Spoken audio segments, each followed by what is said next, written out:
It's April 10. Right now I have a pretty strange specialty. I'm a military filmmaker. I shoot and edit a documentary about a fallen young soldier. When I was working in television before joining the army, I saw how many people typically worked on documentaries. There was always a producer, director, editor, several cameramen, a sound person, composer, location scouts, and character scouts. Usually, it's a whole team of 15 to 20 people. We are doing it as a team of two. I'm the director, cameraman, sound guy. I wrote most of the script and even became one of the characters in this film. It's likely that I'll have to compose some of the music for the future film too. Honestly, I'm already prepared for that. I've never made a real film before, and now I am. And it's something I'm not ashamed of. I didn't know how to edit videos before the army, but now I'm helping our people with it, so I think I'll manage with music somehow. But what I can't manage with is depression. I thought shooting would distract me from dark thoughts, that I could focus on the film and forget about the constant nightmare around me for a while. But it doesn't work like that. We arrived to shoot in my hometown of Kharkiv just when the Russians decided to completely destroy it and began bombing it with doubled hatred. It's very hard to watch the enemy destroy a city that is so dear to you.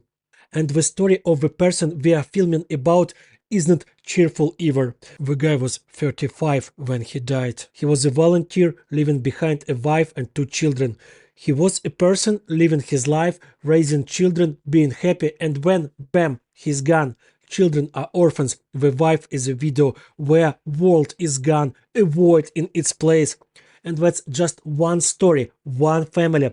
There are thousands of such stories, such families, endless thousands, and there will be even more. Every day of the war adds a few dozen, maybe even hundreds of obituaries, dozens of hundreds of shattered worlds, orphaned families, and endless pain.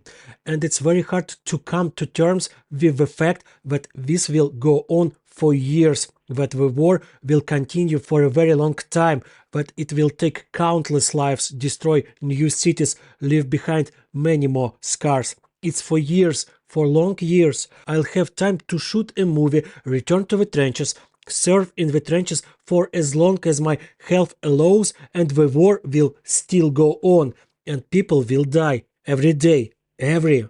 Perhaps it's because of this depression that I'm recording new episodes much less frequently than before, or maybe it's because I feel that listeners are losing interest in the podcast. Maybe it's just my imagination, that they are tired of me, but I see that the last time help came to my GoFundMe was a month ago, and since then, nothing.